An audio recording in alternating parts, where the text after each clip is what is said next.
नमस्कार मंडळी, स्वागत आहे तुमचं मराठी यूट्यूब चॅनलमध्ये. स्वामींच्या कृपेने तुमचा दिवस आनंदात जाओ हीच मी स्वामींच्या चरणी प्रार्थना करते आणि आजच्या नवीन व्हिडिओला सुरुवात करूया. आजच्या व्हिडिओमध्ये आपण पाहणार आहोत की नागपंचमीच्या दिवशी भावासाठी जो उपवास केला जातो, या उपवासाला आपण कोणती फळं खायचे आहेत व हे जो उपवास आहे हा आदल्या दिवशी करायचा आहे की दुसऱ्या दिवशी करायचा आहे. नागपंचमीच्या दिवशी आपल्याला कोणते पदार्थ चुकूनही खाऊ नये किंवा कोणते पदार्थ खायचे आहेत. नागपंचमीच्या दिवशी महिलांनी एकतरी झोका का घ्यावा व त्याच पद्धतीने आपल्या हातावर मेहंदी का काढली जाते. नागपंचमीच्या दिवशी अशा कोणत्या गोष्टी आपल्याला करायच्या आहेत व कोणत्या गोष्टी करू नये याबद्दलची संपूर्ण माहिती या व्हिडिओमध्ये पाहणार आहोत. त्यामुळे व्हिडिओ हा शेवटपर्यंत नक्की पहा. चॅनलवर नवीन असाल तर नक्की सबस्क्राईब करायला विसरू नका. तर पहा, 5 ऑगस्टला श्रावण महिना चालू झालेला आहे आणि त्यानंतर मंगळागौरी मंगळवारच्या दिवशी 6 ऑगस्टला हा उपवास करत असतात. 5 मंगळागौरी उपवास हा केला जातो आणि त्यानंतर दुसरा सण जो येतो तो म्हणजे श्रावण महिन्यातील नागपंचमी. नागपंचमीच्या दिवशी कालिया नागाचा पराभव करून यमुना नदीच्या पात्रामधून श्रीकृष्ण यांनी बाहेर आले होते आणि सुरक्षित बाहेर आले होते. हाच तो दिवस होता आणि या दिवशी तो दिवस होता तो म्हणजे नागपंचमी. पहा, नागपंचमीचे महत्त्व वेगवेगळे आहेत. सांस्कृतिक आणि आध्यात्मिक महत्त्व वेगवेगळे आहेत. या दिवशी जेवढे नाग आहेत तर नागाची चित्र काढले जाते आणि या दिवशी कालिया नागाची 8 नागाची पूजाही विधिवत केली जाते. वारुळाची पूजा केली जाते. तर पहा, महादेवाच्या पिंडीवर जो नाग असतो तर यामधील तो एक नाग असतो. श्रीहरी विष्णूचे एक प्रतीकसुद्धा म्हटले गेलेले आहे नागाला. तर पहा, शिवशंकराच्या उपासनेने किंवा हे व्रत आपण करत असतो जे श्रावण महिन्यातील सोमवार. त्याचबरोबर या दिवशी जर आपण नागपंचमीच्या दिवशी उपवास केला तर साक्षात भगवान शिव आपल्यावर प्रसन्न होतात व आपल्यावर प्रत्येक गोष्टीमध्ये किंवा प्रत्येक कामामध्ये अडचणी दूर करत असतात. म्हणून नागपंचमीच्या दिवशी आपल्या भावासाठी उपवास कशा पद्धतीने करायचा आहे ते आपण या व्हिडिओमध्ये संपूर्ण माहिती पाहणार आहोत.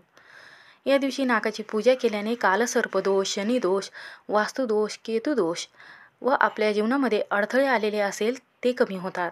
या दिवशी नागाचे चित्र काढून किंवा वारुळाची पूजा केल्याने, वारुळाला जल व जे दूध आहे पंचामृत अर्पण केल्याने नागदेवता प्रसन्न होतात आणि आपल्या जीवनातील कालसर्पदोषसुद्धा कमी होत असतो. तर पहा, श्रावण महिन्यात शिवांच्या गळ्यामध्ये जो नाग आहे तर त्यांचा आशीर्वाद प्राप्त करून घेण्यासाठी आवर्जून या दिवशी शिवलिंगाची पूजा करून नागाच्या वारुळाची पूजा करावी.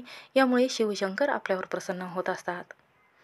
तर पहा, प्रत्येक शहरामध्ये वेगवेगळी पद्धत आहे. काही शहरामध्ये आदल्या दिवशी भावासाठी उपवास धरला जातो आणि त्यानंतर दुसऱ्या दिवशीसुद्धा जी पूजा आपण वारुळाची करणार आहोत किंवा घरामध्ये नागाचे चित्र काढून नागाची पूजा आपल्या घरामध्ये करत आहोत त्यांना ज्वारीच्या लाह्याची माळ, त्याचबरोबर फुटाणे आणि गुळ याचा नैवेद्य हा ठेवला जातो आणि या दिवशी तुम्हाला सकाळीच ही पूजा करायची आहे. हा उपवास तुम्हाला करायचा आहे. तर पहा, चुकूनही या दिवशी उपासाला भगरीचे पदार्थ खाऊ नयेत.